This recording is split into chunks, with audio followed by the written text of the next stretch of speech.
The Rockpile Report, the pettiest, hardest drinking Bills podcast.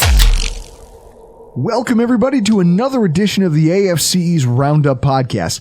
I'm your host, Bills season ticket holder Drew Gear. That's my producer, Chris Kruger.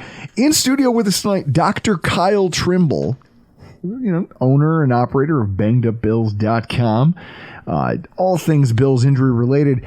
We're here taking now that the 53-man rosters are set, I think one of the more understated things about an NFL season that I think we learned as Bills fans last year is how much the health of your team matters.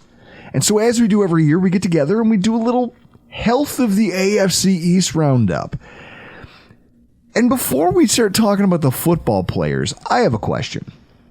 About a month and a half ago, Chris made some snarky comments on this podcast about a certain local doctor's office that he refused to give his medical information. We were talking about being petty.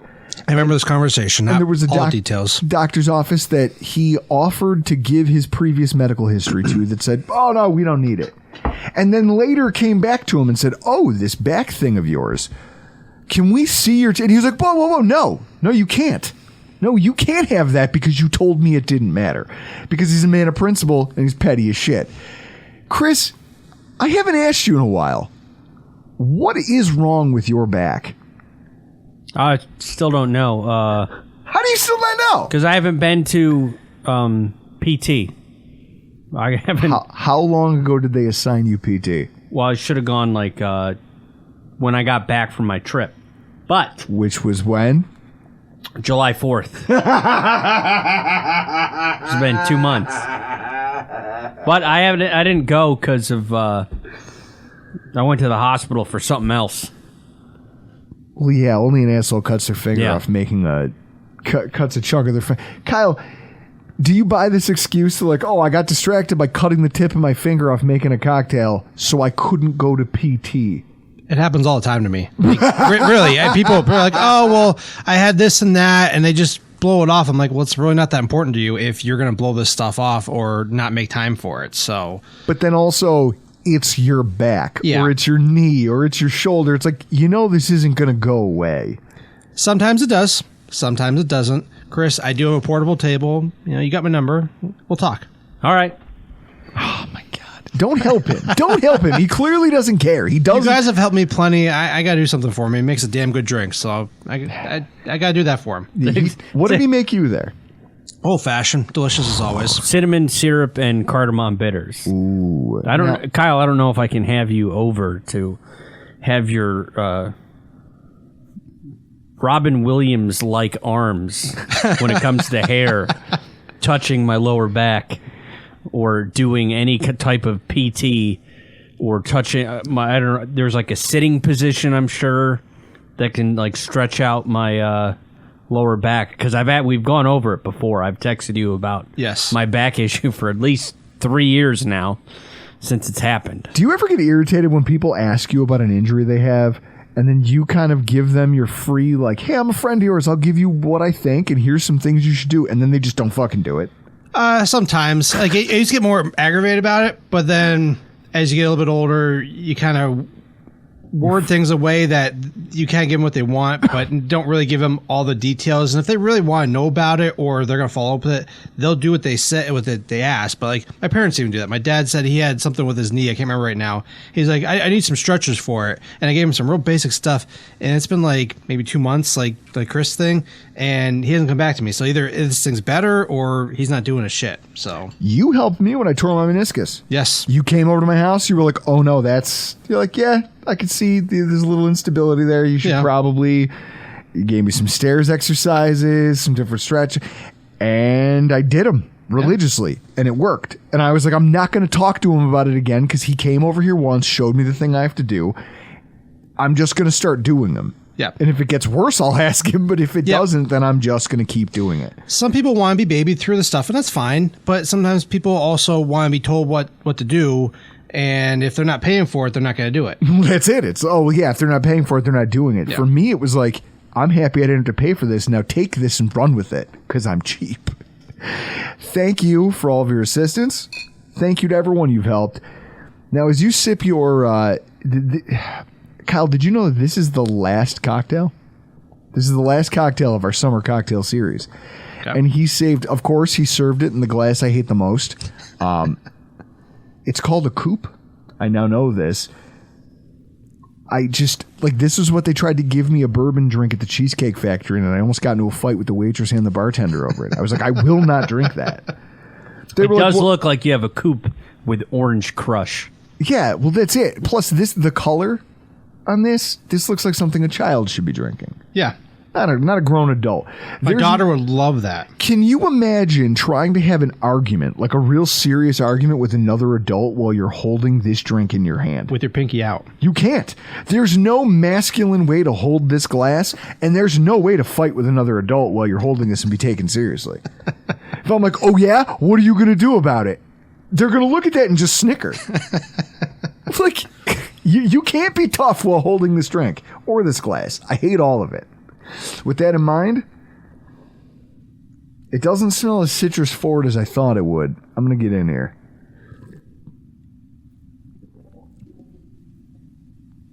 Interesting. Okay. So it's a little bitter, to be honest. Here, you want to take a sip of that? Sure.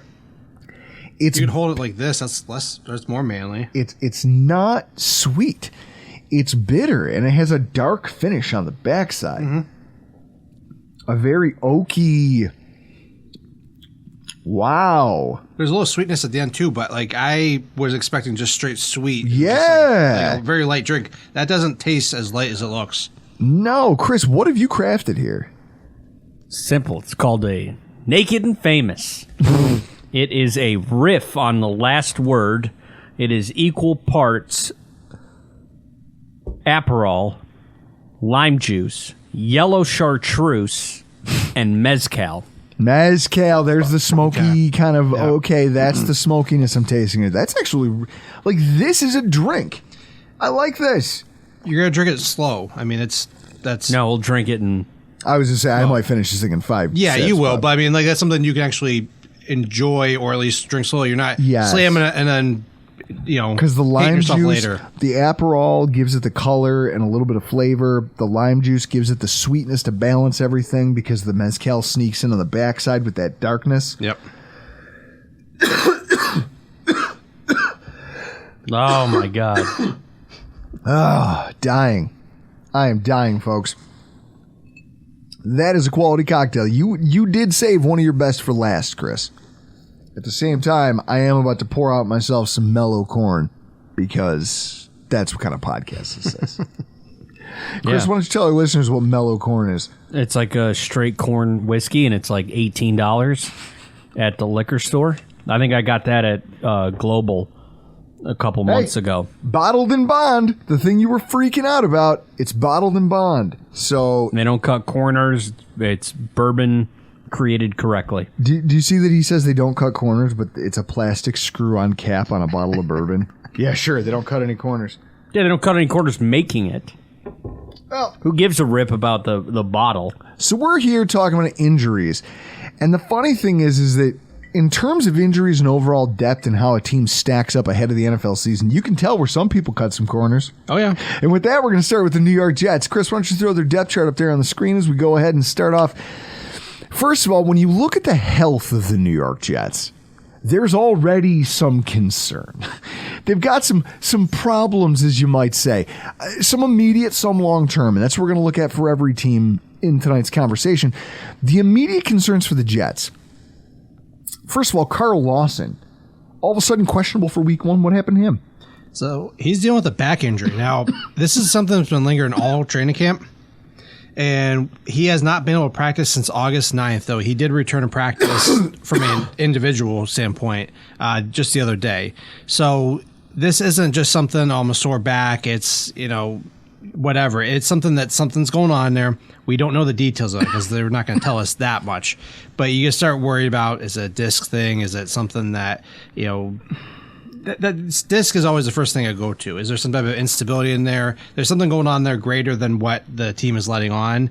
And you got to question whether he's going to get back out there. And usually what happens is these guys and doing stuff back on August 9th, that's all before the preseason games. That's all before really, you okay there, buddy? Drew dying on camera. That mezcal, real smoky. No, I'm getting over a chest cold. That was the last of it. So anyway, Carl Lawson, he's working through a back injury, hasn't practiced 3 weeks, finally got back to individual drills. You don't know what kind of, what shape he's really in. I mean, even from a cardiovascular standpoint, if he can get out there and really play, you wonder if he's going to be out there in certain packages, on Monday Night Football and then play the Bills. So, like I said, you start worrying about disc issue. We saw with Spencer Brown. We've seen with Rob Gronkowski. We've seen with just countless other guys over the years with disc issues there. So he's someone to watch, and he could be somebody that might struggle all year based off what we're seeing right now. But you don't miss 3 weeks of practice and then come back acting like nothing happened. So, it was one of those things like you just kind of look, it's like, oh, okay, he's missed a week of practice. Okay, now 3 is a big problem. So, well, and he also has a history of he first got there and immediately tore his knee. I think it was Achilles. Yeah. So he's not a stranger to the Jets injury report. Correct. I think the problem is that you're a team that has, you're known for this pass rush and your secondary, and hey, we're going to be good in coverage and we're going to sack your quarterback a ton. That takes a hit. Oh, yeah. When you have a player like Carl Lawson, who you paid a bunch of money in free agency, not out there playing for you. Correct. Yeah. I don't know if it's on the same page as us losing Von Miller. It's not the same size, but it's... No, but he's just not going to be as effective. I mean, he might only be out there for, like I said, certain packages. He might only get through, just get out there when he can get out there and probably just drug himself up just to get out there for the game. But And on the other side of the line, the Jets' offensive line has been bad for... Chris, how long are you willing to say the Jets' offensive line has been mediocre to bad for? Probably the Bush administration. I mean, Mangold and DeBrickshaw Ferguson, they were great. Yeah, they were. Like the AFC years, title games. Yeah. The years where that Jets team was rushing its way to AFC championship games, they were great. Mm-hmm. That was 2010, 2011, 2012, somewhere 2009, 2010, yeah. Okay. Since then, I don't think they fielded a fully competent offensive line. I know that, people might say, oh, houses of glass for the Bills. It's like, all right, fair. But they haven't. And then they finally went and got Elijah Vera Tucker, who just stands out as an all-star, and he gets hurt last year. Yes. Season-ending injury. Where is he at now in terms of recovery, in terms of health? Torn triceps, he's fine. He was able to avoid PUP. Those are, fine injuries to return from. I mean, it's awful in season when it happens, but it's not something that tends to linger. Guys return performance levels, really no issues there. He had missed like about 2 weeks of practice or kind of day to day with a leg injury, but I didn't really have a ton of information past that. But he was out there still doing stuff with the preseason. I think he missed the first preseason game or second one because they did the 4. So I think he missed one preseason game, but he's back out there. But his overall health, I'm not too concerned about. But I know he's a younger guy, but still, it's note the injuries, but it's not something that I'm too worried about being a leg. And he's been still out there participating. So thankfully, last season was an anomaly for him. Now, what about the center Joe Tippmann that they drafted? You remember he was the first center taken in the draft this year. Mm-hmm. Everyone thought that the guy out of Minnesota, what's his face, Josh Michael Smith, or no, something like that. Some 3 name. Yeah, I was going to say there was a hyphenated last name in there. Everyone thought he was going to be the first center taken in the draft. Yeah. Joe Tippmann goes to the Jets. He gets hurt during training camp. Do we know whether or not he's healthy? He had a left knee injury. He missed several days, and this was back last week during the last preseason game. So he was out all last week, but then it seems like he's been returning. And of course, during preseason cuts and everything else like that, some of the participation stuff kind of gets pushed by the wayside. So I haven't seen any huge updates from him, but you tend to see from the bigger reporters, Rich Cimini from the Jets, Antoine Staley from the Jets. Those guys are going to give us some pretty accurate information. And I haven't seen Tippmann's name pop up there, which is good. So, but he did have a handful of injuries coming out of college. And I remember when I was looking at the stuff prior for the Bills, he was a guy that I was like, he could be a target for the Bills, but he's a lot of injury concerns, and they typically don't target those guys early on in the draft. So hopefully those things don't carry more over into the pros there for him. Now, switching to players who are of long-term concern, unfortunately for the Jets, we're staying with the offensive line. Mekhi Becton and Dwayne Brown, they're starting tackles, the players that they're kind of hitching their wagons to in terms of keeping their quarterback upright. Neither of them have a clean history of health. No. Neither one of them. I would say Becton's probably the biggest concern. Oh, absolutely. Absolutely. He's played, one game over the past 2 years? That's a huge concern. And when you hear microfracture surgery, like when I hear that, all I can think of is in the NBA, there was a player named Greg Oden. Yes. Giant player. He was huge. And everyone thought like, oh man, this guy From has Buffalo. Yes, he was. Yeah. Everyone said that he had the speed, the skill. He was going to be this, not Shaq, but like Shaq light. Like he had this ability to play the low post. He could dominate on the boards. He was explosive. Never made it in the NBA. Mostly because his knees just could not hold up. Correct. When I see that, I think of Mekhi Becton and I go, even if you're healthy right now, how long are you for the NFL? Yes. You're right. You're right. So looking at his injuries, he had a lot going on. I don't think he had too many issues coming out of college, but in 2021, he had an MCL sprain, patellar dislocation, and cartilage damage. That kind of goes in with the microfracture you talked about. I didn't read that he had microfracture, but it wouldn't surprise me that he did have some type of procedure like that. But then unfortunately, when he did come back, he suffered an avulsion fracture to his kneecap, which is where part of the bone actually rips off along with the ligament. He required a patellar realignment surgery.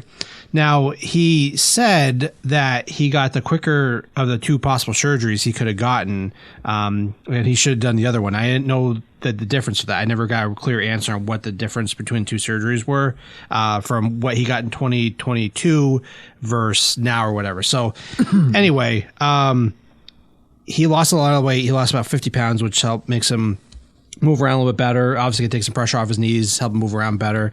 And his phrase has been the new normal. And I use that a lot with my patients. I go, you've had this injury, you have this thing, you're trying to find that new normal. And that's what Becton's been doing. And he's been doing okay so far, but they've been really cautious on limiting his reps and trying to just not expose him too much out there and cause him problems, because they have a lot of resources invested in him, from a surgery standpoint. They drafted him, 4th overall. So they want to make sure this guy can get out there and actually perform. So if they can make sure he gets through at least part of the season, they're not replacing a key cog of their offensive line and, going back to square one like they did last year.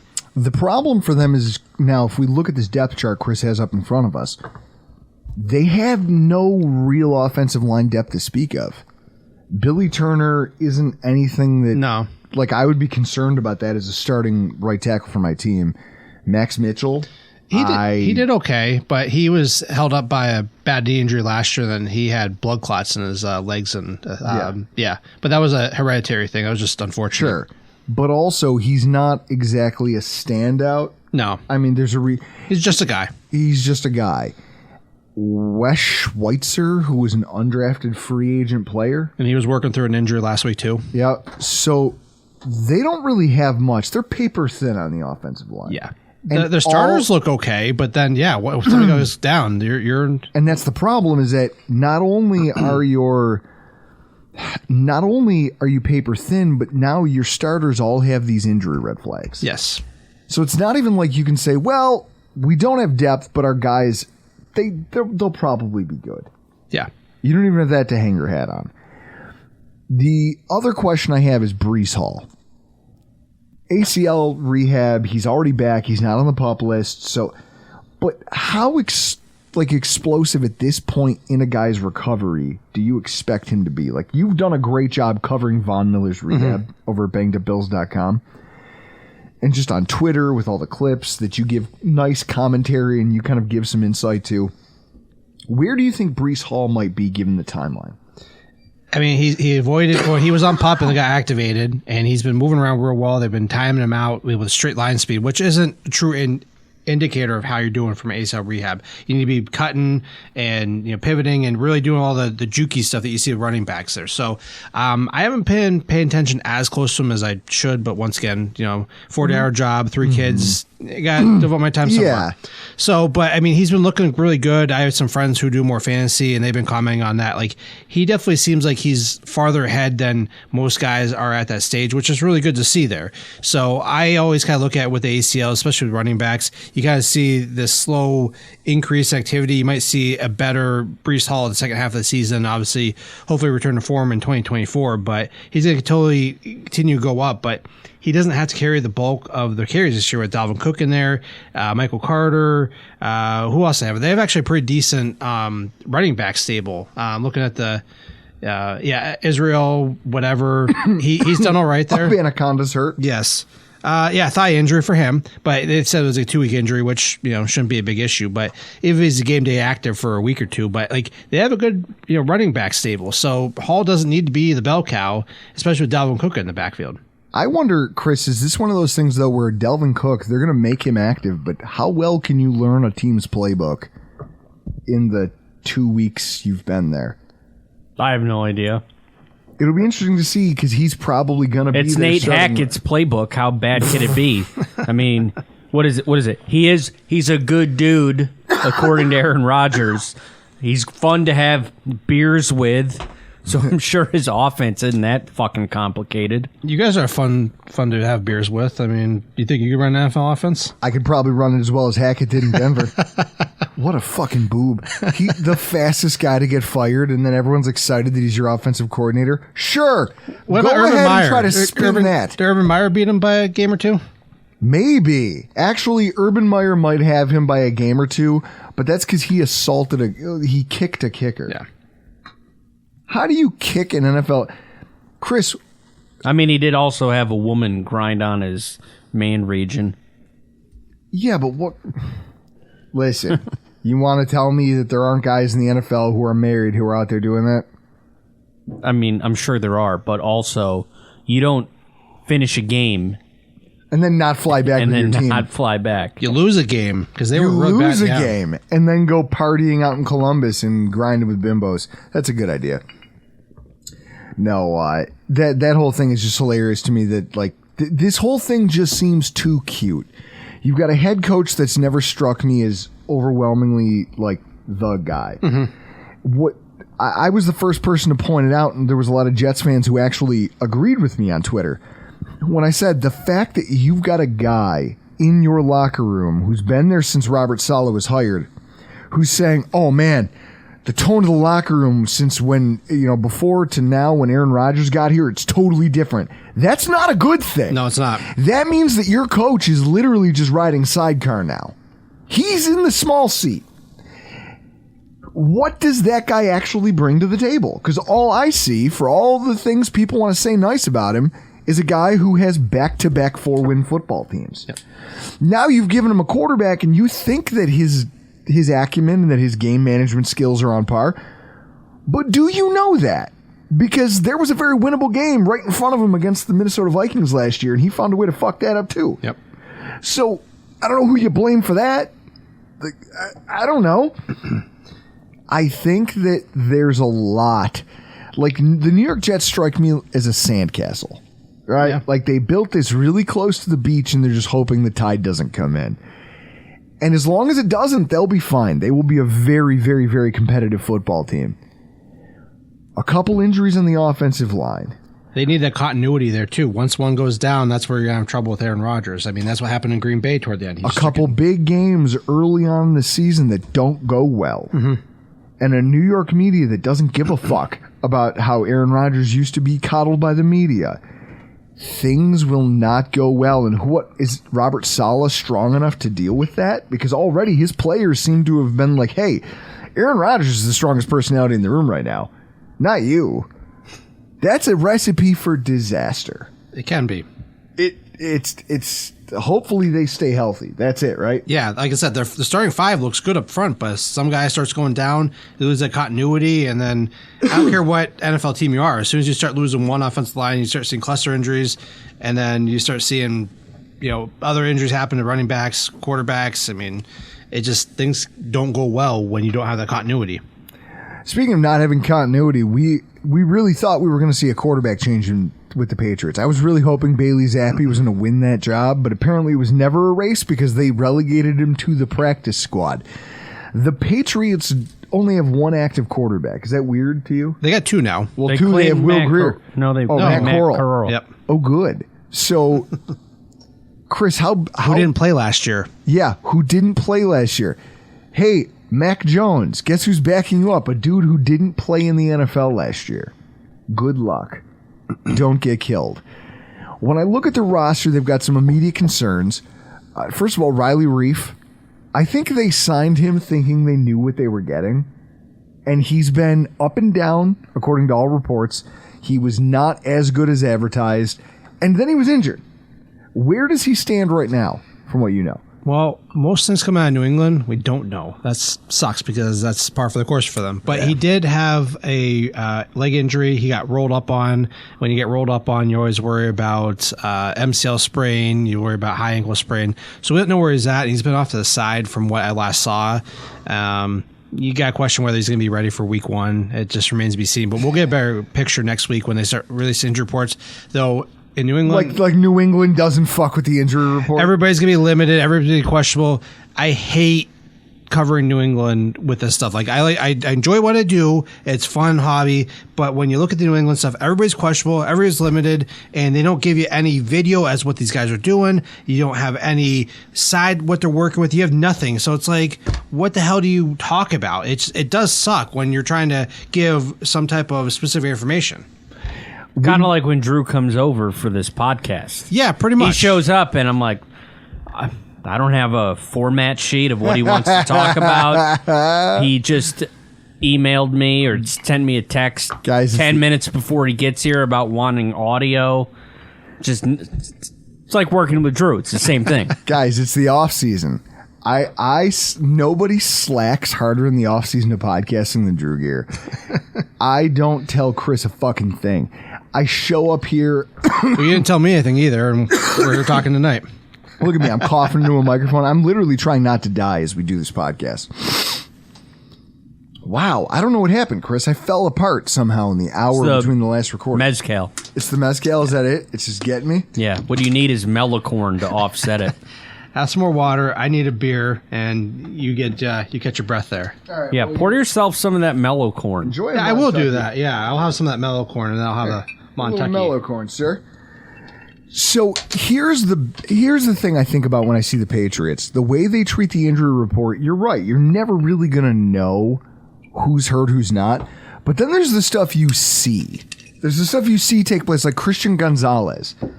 They prioritized him as a first-round draft pick because they knew they needed better cornerbacks. He immediately gets injured. He missed time during the offseason. Are we talking serious injuries, or are we talking about like anything that could linger or nag into the regular season? What are we talking about with Christian Gonzalez? Well, let's have him practice, and once again, we don't get any real details. We did get it was a left leg injury, and he happened to suffer this on Wednesday, but he did play in the preseason game 2 days later. Okay. So there really wasn't anything to worry about that. But still, anytime your first-round draft pick goes down with any type of injury, you do hold your breath a little bit. Ooh, Chris, that old tub is way better than this mellow corn. This mellow corn is because it's 100% corn whiskey. I've had worse. I mean, this is this will get the job done either way, but still. I want that. Where's my old tub? Get Jermaine Iafetti in here. Yeah, no, his nickname's Old Tub now. I told him, I go, if I said that in front of him, he'd probably just punch me in the stomach. Be like, oh, look, it's Old Tub Iafetti. The fuck did you say to me? And then he would just mush my face. Like that's the most insulting thing, right? Like if a guy's bigger than you, it's not even that he would punch you, because that would take so much effort on his part. It would just be him putting his hand in your face and then just mushing you. Yep. And you couldn't and you do just anything crumple. and you would just crumple underneath it, and you couldn't do anything to stop it. It's like what you do to your kid. You're just like, get down, shut up. Stop it. Yep. When your kid bum rushes you and you're like, boom, stiff arm. Yep. How do they have 3 wide receivers all questionable for week 1 already? Montgomery, Thornton, and Douglas. all listed as questionable for week 1. What the hell happened? Well, okay. So Montgomery's actually on the practice squad. So he could play week 1, but he's been dealing with an injury, a left leg injury since July 27th. He was not able to practice all training camp. And I'm good. yeah, I know. That's great, right? Oh, good. Yeah. So he collided with, I believe it was Therese Hall, linebacker. He got cut like a week later. And I'm sure that wasn't due to colliding with it. But it was like, hey, you're not good, and also, damn you got one of our guys that we actually hurt. So left leg injury, we don't know what happened. Once again, there's nothing out there. It's not like there's some secret video, of what these guys happen. I mean, but I'm sure there's secret video of everyone else's practices. Yes, as well timed. Yes. So as for Thornton, he's dealing with a shoulder injury. He was designated week to week, and he is currently on short-term IR, which is where he started last season when he suffered a broken collarbone. So the guy can play. We saw it. He's good, but he just got to stay healthy. Well, is it concerning now in your expertise, collarbone injury, next season shoulder injury, both of them require IR stints. At a certain point, from what you know about rehab of those sorts of injuries, the AC joint and the shoulder, is there a point where you sustain enough injuries of those type to the upper body where it does become like they start to compound? Yeah, they can. Yeah, especially the AC joints. I mean, you can heal up from those, and sometimes you might have a deformity in there, but you still have full function. But you keep taking hits to that area, and it's unstable. The clavicle acts like a strut in the car there. So if you start losing that stability in the strut, you start kind of losing the stability of the car driving there. Yeah. So Sounds like my shoulder. Exactly. That's probably what it is like. If you took another hard hit to that shoulder, it wouldn't be feeling good there. So Thornton, he probably has a pretty significant AC joint sprain. The prior one doesn't help, or at least the clavicle, but she really could have had a AC joint sprain, which also led into a clavicle fracture. So that's unfortunate, but it doesn't help them when he's sitting on the sidelines rehabbing. No, I mean, they took him because he was one of the fastest wide receivers in the draft. Yeah. And it's cool that you're fast. But John Ross was fast, and well, that's it. You still have to be able to take a hit. Exactly. And if you can't, that's unfortunate. Sometimes just bad timing. And then you mentioned Douglas there too. We don't know what's going on with him, but he made the team. He's been balling out right. Yeah. And that was it. That's why when I see him on the injury report, I go, "Wait, what happened to you?" And of course, he's it's undisclosed. the famous undisclosed. Chris, scroll up for me so we can see the depth chart. The problem for this team is going to be that as they absorb these wide receiver injuries, sure, you have Devontae Parker, Kendrick Bourne, and Juju Smith-Schuster. Those are your guys. Yep. None of them are really guys I would want to... Is there a single guy on that list that you would want to call your team's wide receiver one? Let me look if you here. thought you were a good football team. I mean, maybe Parker or Smith-Schuster, but that's... The 2017 and 2018 Bills would have looked at this wide receiver group and gone, fuck. Yeah. I wish we had that. The 2023 Buffalo Bills look at that and kind of spit in their faces. They're like, yeah, you might make our practice squad. Yeah, some of you might be okay for our practice squad. Devontae Parker might be able to make the 53, but Gabe Davis, I think, is better than Devontae Parker. Oh, yeah, absolutely. I don't think it's arguable, but I feel like it might seem to people like a hot take. The problem is that as your depth absorbs these injuries, what are you left with? A rookie in Demario Douglas, a rookie in Keyshawn, what is it? Booty? Yeah. And then Matthew Slater, who we know is only a special teamer. Yeah. So realistically, you have 5 wide receivers, 2 of them are rookies. You have those 3 guys at the top and nothing. Yeah. So you better pray to God they stay healthy, or else you're in a lot of trouble. Exactly. And then in terms of the long term, hold on. Oh. They signed Jalen Rager tonight. That's depth. Woo! No, he's practice squad. So the famous Jalen Rager. And they also have Thyrick Pitts. Thyrick Pitts. That sounds like a disease. It does. Chris, I can't come podcast tonight. I got a problem with my thyrick. My thyrick flared I had to up. throw that in there. Just those two. That's what they got going on. Thyrick. This is the wide receiver group, folks. Thyrick Pitts. He's the savior. Long-term concerns I'm looking at, though, Cole Strange, Mike Gesicki, and then the cornerbacks, John Jones, and Isaiah Bolden. Mike Gesicki and that shoulder injury. I feel like for a guy who doesn't block, it might not be the worst thing in the world, but also he's not a physical guy to begin with. No. Hurting your shoulder maybe doesn't hurt you as much, but you're still a big target. People are going to hit you. You're mostly, as a tight end, working the seams, which means you're getting hit from behind and from the sides by safeties. Mm-hmm. What type of shoulder injury? Do you have any information? I mean, I know they're tight-lipped up there. Yep. Do you have any information, or do you have any ideas to whether or not this might be something that could be re-aggravated? Because that's the nature of shoulder injuries. Yep. As a guy with 2 of them, I fucking know. So this is one of the ones I actually do have some information on. So last year, Mike Gesicki suffered a shoulder injury late when he was playing for Miami, and there was a question whether he suffered a shoulder subluxation or even dislocation. And he, I think, missed one game or was questionable for it. Then he came back, but there was a lot of questions about what exactly happened. Came back and played, and then they ended the season and whatnot there. So what happened was that gives us some baseline, some idea what was happening there. And then we had this report from Ian Rappaport. Now, Ian Rappaport is the reason why I do what I do, because of fucking reports like this. I'm going to read it verbatim. Patriots tight end Mike Gesicki, who has been impressive early on in camp, suffered a mild dislocated shoulder during yesterday's practice, source said. While nothing is given, the hope is that he's back for week 1 despite the AC joint injury. They're 2 fucking different injuries.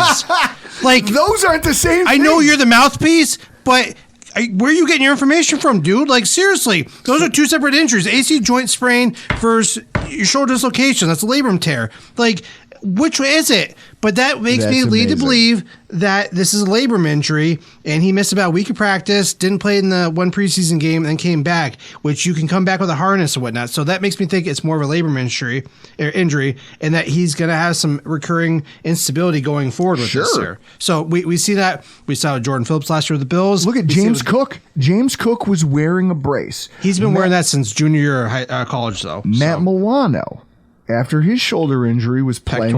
After his pec injury, was playing with that wrap.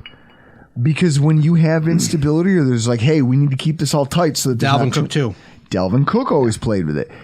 But as soon as he had that shoulder injury, they said, listen, you can play. We're just going to wrap this so that your arm can't pop out. Yep.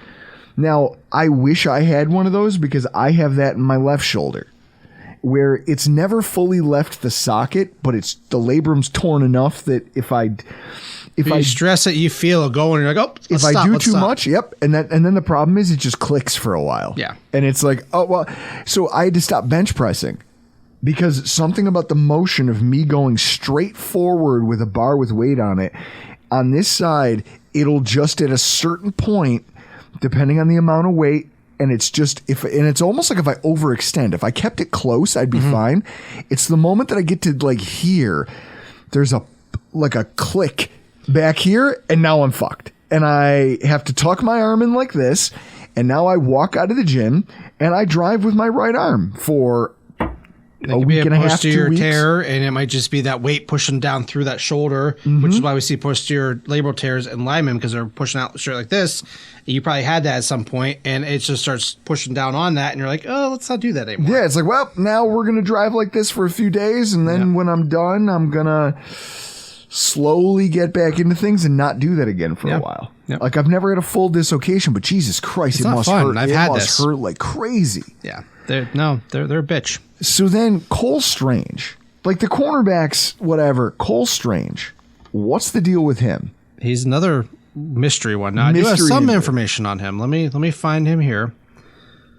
He's up here. But once again, these guys, they've had a lot of injuries to the offensive line again this year. Now, he had left knee injury. He's able to play in the preseason game, this most recent one, but he has been out since the beginning of training camp too. He hasn't been good. Like, I don't know what happened. I think it was July 31st. Yep, Chris, can July you scroll 31st. up on the depth chart there so I can see that offensive So he's line? been out all pretty much training camp, and then he came back and played a little bit. But like, what's going on? I mean, yeah, it's not good. Yeah, whatever happened to you is not great. David Andrews is somehow still there as their center. He's Methuselah at this point. He's tough. He played through a rotator cuff tear. He didn't miss a snap at all, which was really impressive. This was 2 years ago. That dude's tough for a UDFA. Yeah. I admire what he does. He's a good player. David Andrews, Cole Strange, Trent Brown, who's kind of been banged up with ankle injuries. Owenwu missed time last year. He's coming off I believe ankle reconstruction. He had, I think, DaQuan Jones fall on him during, and he had some ankle injuries before, but then this timeline suggested that he had the ankle reconstruction. They turn out well, but it's just they take time to do. Yeah. So, but he says he's get up to speed, and then of course we got Riley Reef, who's right tackle right now, and he's working through an injury. So you got David Andrews, and then Trent Brown was working through an injury earlier in training camp. So David Andrews is your healthy guy. So another team banged up on the offensive line, and look at how many rookies do they have backing up their offensive line? 3. 3 rookies. Both guards and their center are all rookies drafted at the back end of this draft. And then they have Kelvin Anderson and Tyrone Wheatley Jr., who they traded for as backups at their tackles. I believe Tyrone Wheatley is a Canisius guy, I think. Why don't we find out? Let's see. Morgan State. You were close. And by close, I mean you were wrong. No, I'm pretty sure somebody said that he was from high school. Yeah, I'm pretty sure that they said that's where he grew up there. Interesting. Well, here's what I know: their offensive line is injury prone, already getting banged up, and they have 0 depth to speak of. Their wide receiver core banged up, 0 depth to speak of. There are problems on this football team. But I almost feel like we saved the best for last because did you look it up? Tyrone Wheatley? Yep. Canisius, Buffalo, yep. Bang! Put in Chris' stupid face. Suck it, hair.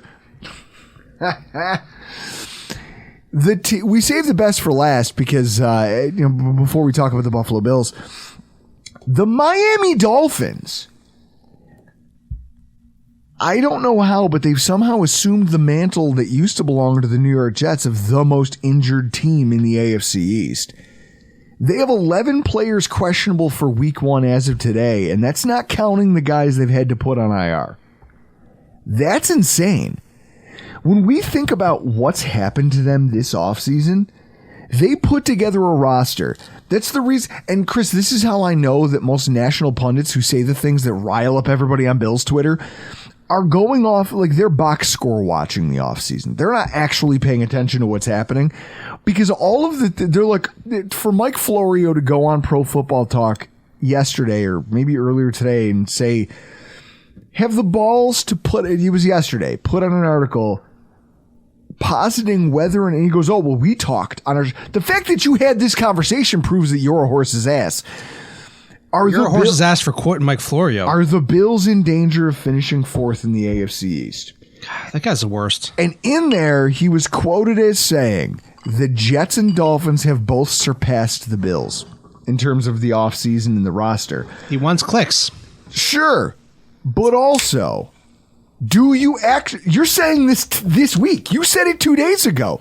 Are you not paying attention to what the fuck has happened to this Dolphins team? Wasn't he also going on about how Stephon Diggs still is not happy? And this was like 2 weeks ago, he said too. I mean, sure, the guy's just a bloviator. Sure, him and Jason Whitlock. Yeah. The 2 of them can get together and have a fucking circle jerk about it. Here's what I love. Chris, scroll up for a second. Show me some of this. All right, here we go. So when you start to look at this, first of all, what you might notice is that, Chris, scroll down. Let me see them cornerbacks. So one of the things that has been the calling card of that Dolphins team is that they've always spent money on cornerbacks. Yep. They had Byron Jones. They had Xavier Howard. Then when Byron Jones was out, luckily Keon Crossan stepped up and was a very competent cornerback. Yep. They don't have any of these fucking guys. Nope. They signed Jalen Ramsey or traded for him. Yep. And gave him an extension. Jalen Ramsey ain't here. Nope. Like, this is insanity. So now you look at this cornerback depth chart. It's Xavier Howard, who's always injured. Eli Apple, who just always sucks. Deshaun Elliott and Justin Bethel. Those are your 4 cornerbacks. Bethel's in with an injury. I don't know what's going on with him. But then, of course he is. Yeah. Deshaun Elliott, I don't know anything about him. He's undrafted, right? Yep. How crazy is that? Like, you're going to enter the Dolphins are entering the season with 3 cornerbacks that they know anything about, and two of them aren't good. Two of them aren't good. No. And one of them's a rookie. Yep. Like, that's not good. But guys, they lapped us, right? They lapped the Buffalo Bills. I see this, first of all, the Ramsey thing. That was unfortunate for him. He's a talented player, despite December? his opinions, but Do you think December? that's what I had planned. Yeah, no, I've heard some people say in October, November, because it could be a small meniscus tear, though I know meniscus repair protocols have gotten more advanced or more progressive in that you can weight bear on him sooner. They usually are supposed to be not weight bearing for about 6 weeks or whatever, but he would weight bearing pretty quickly. But that could also indicate a smaller tear that they want to repair. And he did the right thing by getting repaired. If he wants a longer career, he's going to do that. But yeah, Well, December, he wants that money. well, yeah, he wants the money, but I mean, that's just, they used to just trim it out, and then you got guys like Charles Clay who can't get through a game. So Ramsey is a smart guy for his long-term health and the money, but yeah, December might be reasonable, but even when he comes back, he's not going to be 100% because He's not in game shape. exactly, and it just takes time to get that back. Like we saw it with how many other countless guys coming off of If major they make injuries. the playoffs, he'll be healthy for the playoffs. I think that could be a that's problem. Probably reasonable, and that's an issue if you're a team that's as thin in the secondary Yeah. as they are now. Because you look at this, they made the decision, and I asked Elf Artiaga, I asked him today, if Mike Greer could get into a DeLorean and go back to the day before he made the Noah Igbenogany trade, knowing that Keon Crossan was going to suddenly get lost for the season due to a quote-unquote freak injury at practice that they haven't disclosed, right? No, I have not found anything on that. Just freak injury, and I was like, okay, news to me. All right. What, did a car fly over the fucking median and roll over on his leg? Like, what happened? You want to talk Miami, about could happen. got hit by a bottle rocket from two blocks away during practice, caught him right in the eyes. He's out. He can't see. Yep. Tell me what the injury is. He's done for the year, so all of a sudden you have no depth, and you just traded away one of the players who's been playing on your roster who opened training camp as one of your starters. Yep.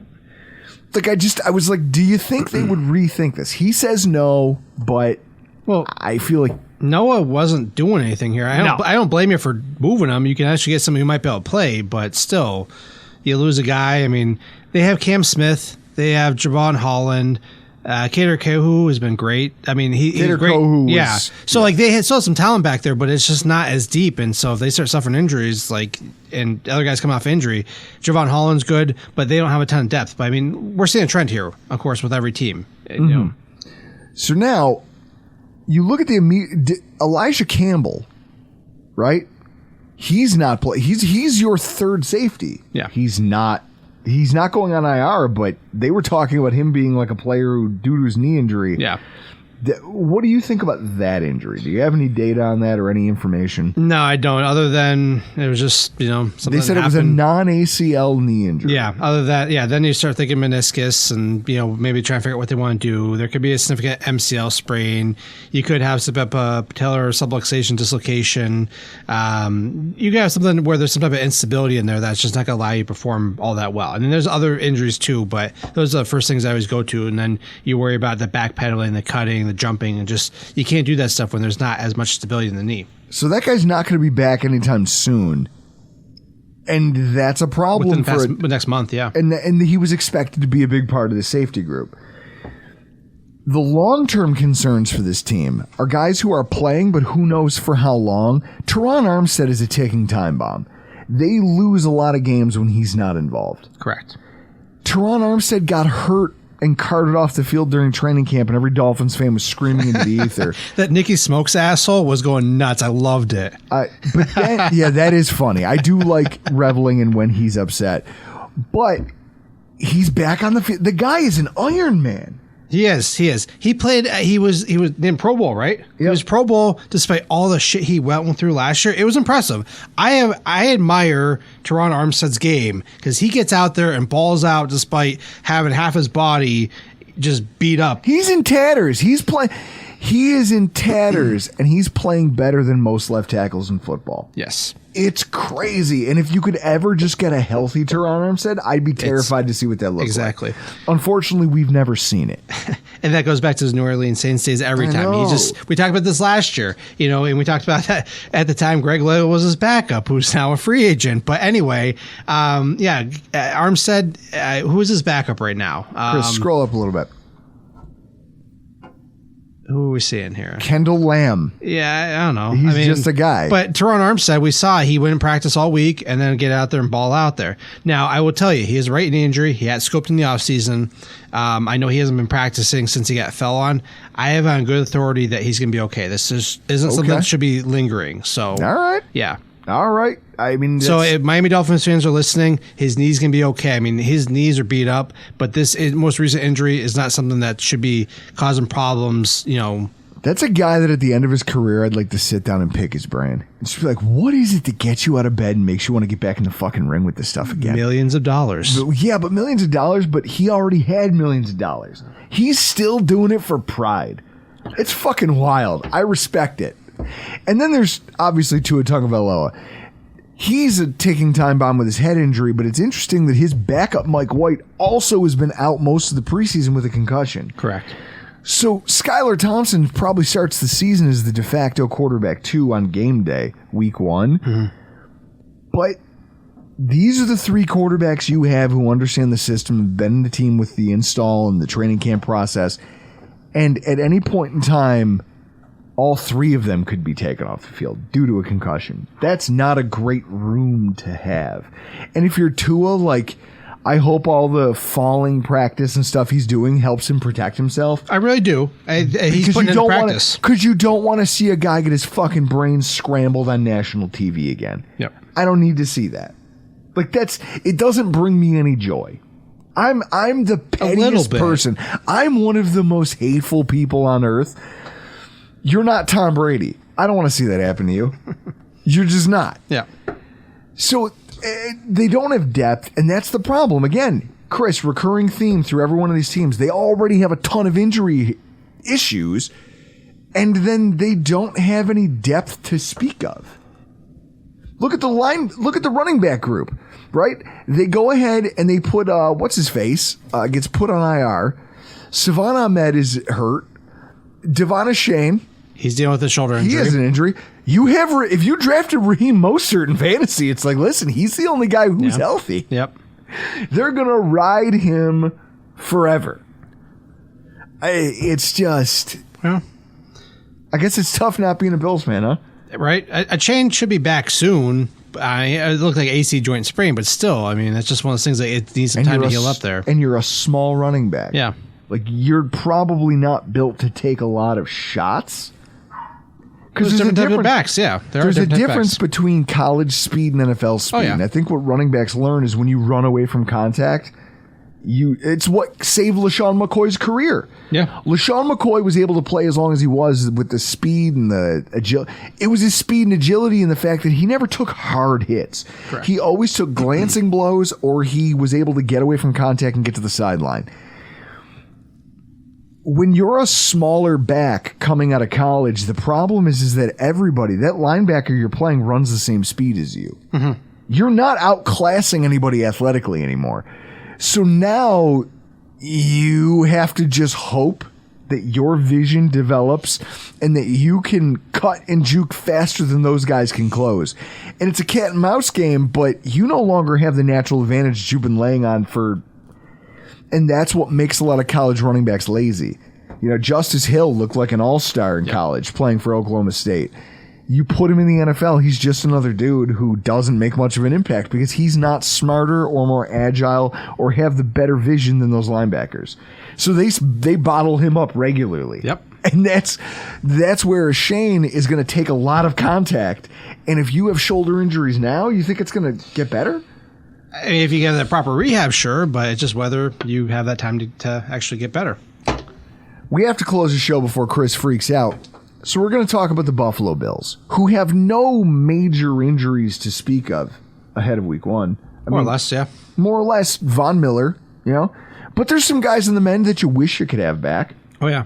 if we're going to talk about the Bills and where we stand ahead of the Jets game, if I have any immediate concern, the first thing I want to pick your brain about, the IR players after cut down and just when you think they might be back, Shorter and Spector. Where do you put them in terms of, is this a 5 to 6 week thing? Is this a, hey, we'll see you in 10 weeks? Where do you see the severity of these soft tissue injuries? I'll take it from here. I would say next week when I go get my hair cut, I will find out about Balin Spector, and I'll get back to you on that since his girlfriend and I get our haircuts at the same place. So just move on to the next one. I fucking hate you so much. Dude, when he says me and Balin Spector's girlfriend get our haircuts at the same place, do you hear what a chick he sounds like? Like, that's a chick statement. Yeah, it is. I'm not trying to be, this isn't macho. That's a chick statement all day. And I will not stand for it. We get our hair done at the same time when we gossip, so don't worry. I'll bring back all of the juice. I don't want salon gossip. Fuck you in that hair. God, I don't know. Gotta get the gossip where I guess you can get it, but I guess. Go with Spector first, since we're talking about his. I mean, he does have a good mane of hair too. Even though I don't know where he gets his hair cut, but he looked like he was having grade 2 hamstring on his right side. He just he tried slowing down not to get the late hit off out of bounds and just couldn't stop and tweaked his hamstring. He probably is close to 100% by the time he comes back from injury reserve. Might be still working through something, but they might be looking at us, hey, do we need to bring you back? And we'll just bring you back when we have an injury. Because keep in mind, any injury reserve player, you have to make a roster transaction. So if there's a injured guy, you can put on injury reserve, or you have to cut, or whatever else. Like, that's some type of transaction. So you can't just bring him back and act like nothing happened. Well, scroll up, Chris. Let me see who might we replace, because he was a special teamer. Yeah, he's a core special teamer. Yeah. So here's the question: if you're going to bring him back, you think about who makes up the depth of the special teams unit. Try to think who you cut that you can get rid of. I mean, maybe Kingsley Jonathan if you really need some depth, but then you take away from the defensive Dodson. line. That's been a popular discussion. People don't like Dodson. him. Yeah. Well, if he continues to fall down or just not really perform. But I mean, you don't have a lot of guys, so I think you're banking on an injury to get him back on the field. But he could be one of those guys that, hey, you get fully healthy, and then we bring him back when we do have to bring him back. Sure, but also I look at this and I go, it's the same thing that costs. We talked about this in our last podcast. It's the reason Dorian Williams is here and AJ Klein's not. Yeah. The team is finally recognizing, hey, we've seen what you are. Yeah. The devil we don't know might be better than the devil we do, and fuck it, we'll roll the dice. Yep. I could see a world where when he's healthy, they say, hey, listen, Terrell, we hung you out there in the fourth quarter because we really didn't care what happened to you. Not that we didn't care what happened to you, but also we kind of felt like you're not. You need to go take that role because that's your spot on the team now. Yep. And I think if it wasn't for that injury, he might have been cut. Oh, Bernard? No, I think that Tyrell Dodson could have been cut if Balin Spector was healthy. Agreed. Yeah. So it'll be interesting to watch how that plays out.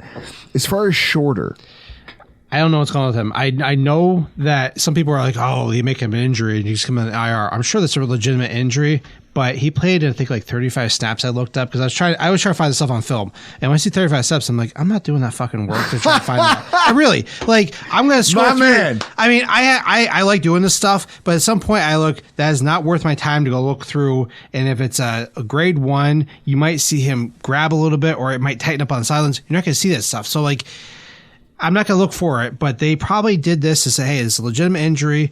We probably were going to cut you. Let's put you in IR. Let's let you develop, get healthy, get things down, because he didn't have a great training camp. So let's keep you on the roster, but not have to expose your waivers because somebody might have picked him up. But that's my theory on that. But I'm sure it's a real injury, but I'm sure it's more, hey, let's keep you on the roster because we can do that. Terrell Bernard, Schrodinger's middle linebacker.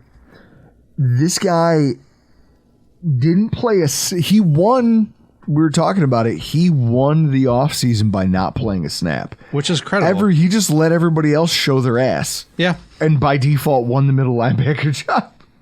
So we don't know that he stinks at it. We just haven't, because we haven't seen him, we have to assume that he's good. Yeah.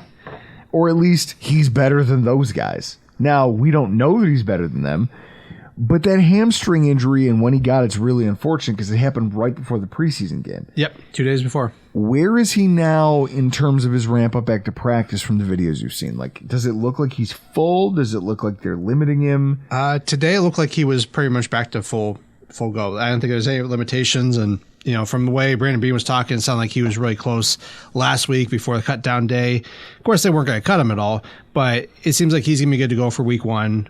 It's just unfortunate, but it's crazy that you win a starting job by not playing. Like, you would think that you had to earn it, but right. He was one of those guys that came out. He missed 17 games over the course of his Baylor career with a lot of fractures and a lot of unfortunate injuries, and like he had a real bad shoulder injury, but like he played through a lot of stuff, but you got to question how his body's going to hold up at the NFL level, and we're already seeing that, hey, that might not happen, but he didn't have any injuries last year, but he also didn't play a lot last year. So We'll see how if this is going to be a trend or not.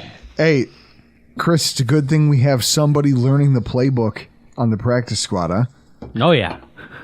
That Kirksey signing just makes me feel a lot better about all of this. Khalil Shakir, did we ever figure out where he hurt his ribs? I thought there was 2 plays. There was one, I think it was on second play of the Bears game, or no, the Steelers game, excuse me, where he tackled and it looked like he got a cleat up into his chest. That was a good indicator where it could have been, it's probably more than just sore ribs. Like, you're not sitting out for all week for sore ribs. Like, I'm going to punch you and that's sore ribs. He probably broke a rib in there somewhere. So that was a good case. And then there was also one toward the end of his series, because he only played, I think it was 12 snaps, where he can't land on his right side, but like, you landed and you can brace yourself with the shoulder. There's a lot of other things. So I think he probably got kicked up inside and was probably sore and then realized, oh, this is hurting. I got a real problem here. But he probably had a broken rib. They're not going to tell us that stuff, but that explains why he's not going to practice all week and then miss that game. Fair. Long-term concerns, we don't really have any. Not a ton. At least not right now. Right now, the Bills are full go. There's not an injury, like outside of the linebacker core, there's no injuries on our defense other than Von Miller. Yep. Now, before we talk about him, because he's the silver tuna, Connor McGovern, there's still a lot of mystery around this, like, oh, all of a sudden he's on the injury report with a knee. But now we see in videos that he's practicing. And everyone goes, oh, hey, this is wonderful. And then I see you tweet out, hey, I'm watching this video and it doesn't look great. Why don't you walk us through your prognosis of where he's at right now? Because I found that really interesting, that where everyone was applauding the fact, like, oh, he's back to practice, everything's going to be fine. You were like, no, I'm watching the way his mechanics are operating, and it doesn't look great. So give me a second to pull up the video here, because then I can walk you through it. I mean, now, if you want to go to my timeline, you can look at my where can they find that? Banged Up Bills on Twitter. At Banged Up Bills on Twitter? At Banged Up Bills, yes. So let me find it here. It's almost here. You should send that to me. The video? Okay, I will. Yes. There it is. I think it's it. I think you might have just passed it. No. Oh, here it is. Yep. Yeah. How do I send it to you so you can put it up on the thing? Doesn't matter. Just send it to me on Just Dropbox it or whatever. I will. Okay, I know what I got to do. There you go. So give me a second while working through this here. Of course, I don't know how to. Guys, listen, here's what I'll say. The thing is, we signed Connor McGovern. Nobody here knows how to vamp except for me. Guys, leave it to the bloviator to fill up the room. Well, Kyle's busy, all right? Kyle's busy. He's actually working. Connor McGovern was this guy that we signed to be like... There we go. Check your DMs. He was supposed to be a better version of what Roger Saffold was supposed to be. And then he came in and immediately did not do well early on in training camp. And everyone goes, oh, shit, we've been fleeced again. But then it seemed like he kind of came around. And in that Steelers game where everything did not go well for the offensive line, you could see that there was a plan for that interior defensive line or offensive line. And the thing with that is that they've kind of figured out what we need to do for Josh Allen is we need to protect the integrity of the pocket. The depth of the pocket has to be maintained. We can't have free rushers coming into his face off the A and B gap. No. Can't happen. No. So That's what Connor McGovern does well. He anchors well and he holds down his gap. Now, is he a guy who's going to reach to the second level on run block? No, not routinely. But what he will do is he will make sure that there's not a lot of D tackles that can get past him into the pocket. If you're a blitzing linebacker and the center has the D tackle, he can pass the guy off and pick up that linebacker pretty quickly and maintain the integrity of the pocket because they don't want rushers in Josh Allen's face. They learned their lesson last year. Now, the problem with that is that it does expose your tackles. And that's why in that Pittsburgh game, you saw their plan. They go, this is what we want to do with our starters. And it left our tackles on islands. And both Dawkins and Spencer Brown looked bad. But they're also playing against Highsmith and, Highsmith and was it Watt, TJ Watt? Yeah. They're not slouches. Okay, you're left on an island. It's the preseason. Yep. Fine. I'm sure they'll have more plan for like pass rush planning done during the week. But here we are, we're watching this video. Now, Kyle, walk me through what you're seeing with his motions right there.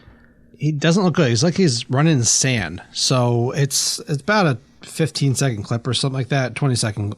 So you can see where he has to take extra steps to really square up and drive forwards. When he drives forward, it does fine, but he has to take that extra step, which could be the difference on getting your block or not there.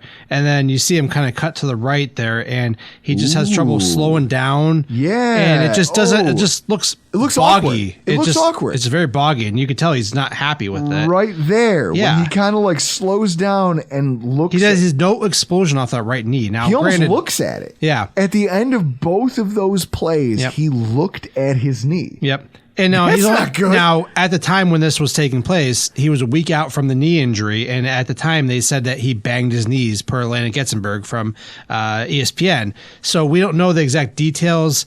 You know, Brandon Beane said, nothing major, but they've said that about countless injuries. I mean, they sugarcoat the truth a lot of times with this stuff, and that's so right. That's what they do. They want to maintain a competitive advantage, but there's something more going on with McGovern. I question whether he's going to be ready for week one. Now, I don't think this is going to be a long-term injury, but I really question if they handle it properly. Yeah. So, okay, I'm going to give you this question. Do you take a 70% Connor McGovern or 100% David Edwards against Quinnen Williams?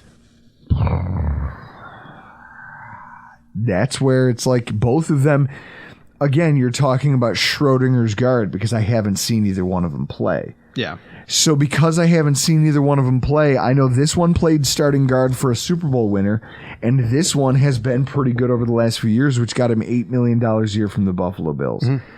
They have both done well in their careers. Yeah. If I had to pick, I just feel like the guy who isn't looking at his knee like that, the guy who doesn't come up after a rep staring at his injured knee. Yep.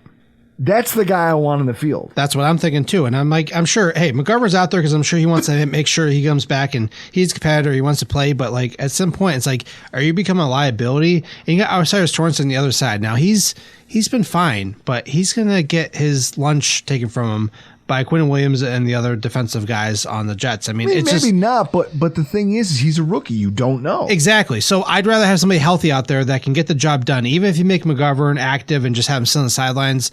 But I don't like where things are at right now and where things are looking at a week and a half. I hope they're going to be looking better, but that I just don't know. That little skip stack right there at the I know. Guys, for those of you who are watching this, Chris, I don't know if you can incorporate this into the YouTube version. Is that copyright violation? I'm sure. Come on. This isn't NFL. This is from who took this film? Andy Young from Spectrum News. Okay. I'm sure it's not copyright. So yeah, I will put this in YouTube. As he gears down from the fucking people already run, saw it. As he gears down right there, he kind of puts his hand up and goes, "Don't touch me," and then he kind of slowly, tentatively steps. I've done that step. Yeah. I've done that step, and it's when I'm like, "Oh fuck, my knee." Yeah. God, it's usually at softball, and it's like, oh, fuck, I moved too quickly. Don't do that, I'm old. Yeah.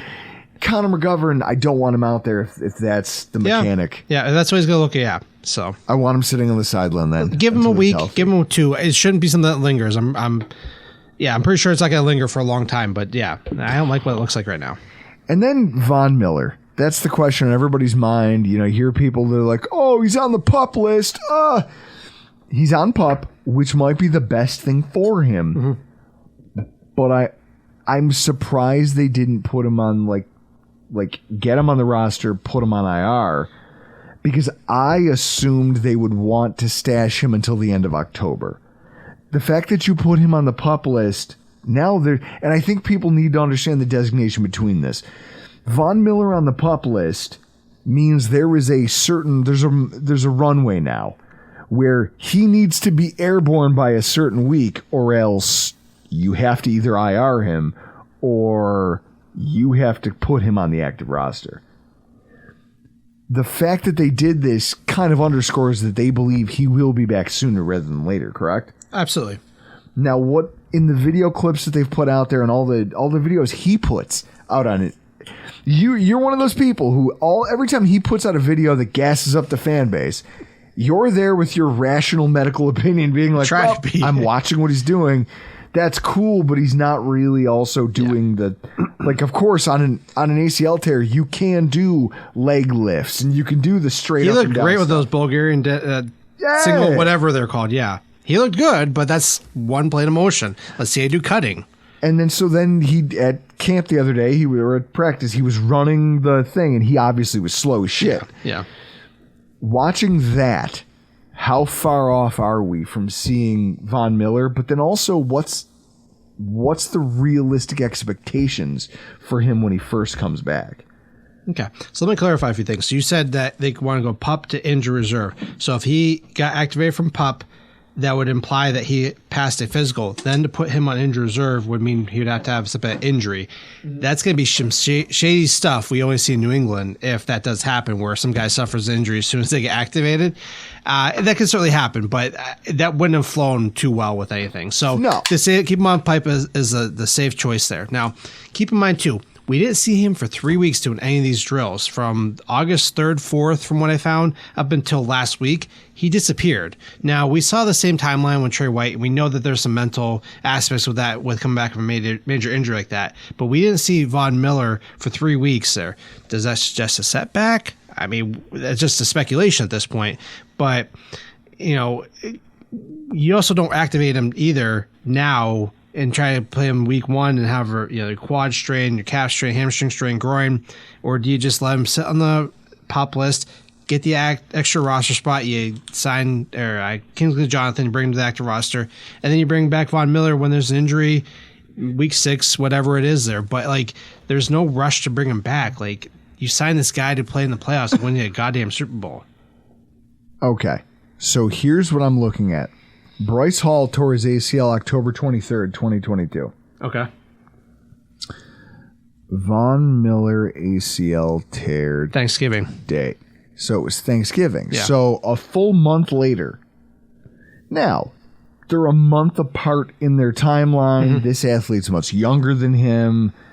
But this guy's he's savvy and he's done this before. Yep, so maybe that shaves some time off. Yeah. But younger athlete, this guy. The fact that he's not on the PUP list, that Bryce Hall's just out there. Bryce Hall knows where he wants to go. Von Miller has to react to where he wants to go. Okay, so you're saying it's also positional, and it has a lot to do with what you're doing. Which is why I whiffed so bad on the Travis White thing last year, because I was like, oh, he's going to want to get back out there. Of course, like I said, other factors in play.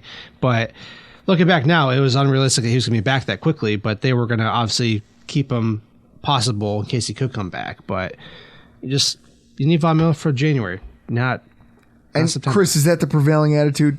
That we don't give a shit about what happens? I'm going to pull up the Bills schedule. Start off the Jets on Monday night, the Raiders in week 2. Week 3 is is that the Dolphins? Commanders, and then the Dolphins? Yep. Yeah. October 1st, the Dolphins. So I don't want Von Miller playing. 2, 3, 4. Those are games that, they're all winnable. They're all winnable without Von Miller. Why do you need him out there? I don't want him getting a hamstring strain or groin and then having to miss the next 3-4 games when you play actually decent teams in Jacksonville, Miami, New York, whoever else is down after that. You hit more of the meat of the potatoes. Not only that, but what I don't, I guess that's why the IR thing made sense to me, is because what I was looking at is this stretch. Yeah. Where you go, oh, in late October, it's at the Patriots, then it's the Buccaneers, and you go, okay, the Buccaneers, Kyle Trask is probably playing by then. Yeah. I don't know. But then it's the Bengals, the Broncos, the Jets, the Eagles, the Chiefs, the Cowboys, we end with a murderer's row of who's That's why you want Von Miller. And that's where I want him ready to go. Yep. Amped up, in game shape, let's go. He's out there punching people in the mouth. I feel like it's nice that he's on PUP, not IR. It means that they have faith in that recovery timeline. It just scares me a little bit, because I worry that you're putting him back out there before it can be effective, and now you're taking somebody else off the field who can do the job. Yeah. Well, you said active roster, but I mean, if IR and PUP, once you get the regular season, are pretty much the same thing. Oh, no, except for the fact that you could, hey, short-term IR, but then also, well, I'm going to put you on IR in season. Yeah. Now I can bring you back after a certain point, but I'm not obligated. Yeah. Whereas with PUP, the window closes. Yeah. So you have to be on it for minimum 4 games, and then you have a 3-week window of practice, and then you have to make a decision, either activate them or put them back on PUP and you're in the season. Whereas IR, you could keep them on there for a while. There's some different things with that. Some gamesmanship with the roster you could have done if you had chosen to IR him. Yeah. And that's you could really extend that runway a lot longer had you IR'd him, but then it means he would have passed a physical, but then it says, he gets injured. Hey, should you have not passed him in the physical? And the PUP allows them to move through smoother. All right, that's fair. But what I love is that, Chris, if you look at the positions we've talked about, linebacker, wide receiver, offensive line, defensive line, our team is fucking deep. Yeah. We're here talking about guys that could be the cherry on top of a sundae, rather than having to be the whole meal. Yeah. That's the difference between us and everybody else in the AFC East. So while the Mike Florios of the world want to posit that they passed the Bills. You know what you guys didn't do?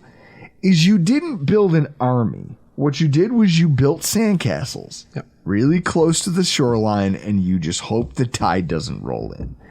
What we did was we built a real NFL roster that's deep. We can absorb multiple injuries if we They went 13-3 after all the shit they went through last year. That's incredible. We were the most injury-impacted team of 2023, and we went to the divisional round of the playoffs.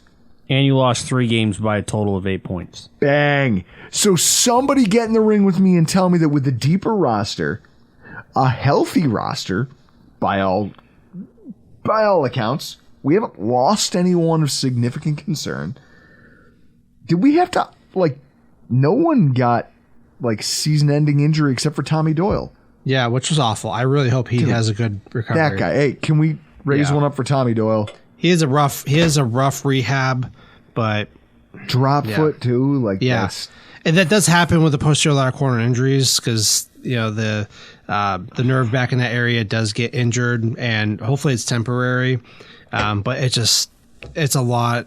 He had a lot more damage than he did last time. So the guy is just. I'm sick about it, but at the same time, our front office responded and got us a swing tackle. Yep. I can't be upset about the state of the roster. And I think we're the only team in the AFC East who doesn't have any injury concerns that can say that. The only team I feel like I'd worry about at all is the Dolphins, but that's if they're healthy. But if they start going down, then you kind of get back to what they had last year, especially that late season stretch where they just started losing games. But I'm not really worried about the Jets. And, of course, I'm biased being a Bills fan, but I'm not worried about the Jets because I think that they're going to start falling apart, and especially with just all the stuff that comes with Aaron Rodgers. And then the Patriots, the Patriots look like the Bills were during the drought years. Whoa. They'll just go to a hovel in the fucking middle of Wisconsin and do ayahuasca about it. Yeah. They'll just Chris, psychedelics will fix everything, right? I respect the Dolphins. They need to stay healthy in order to compete.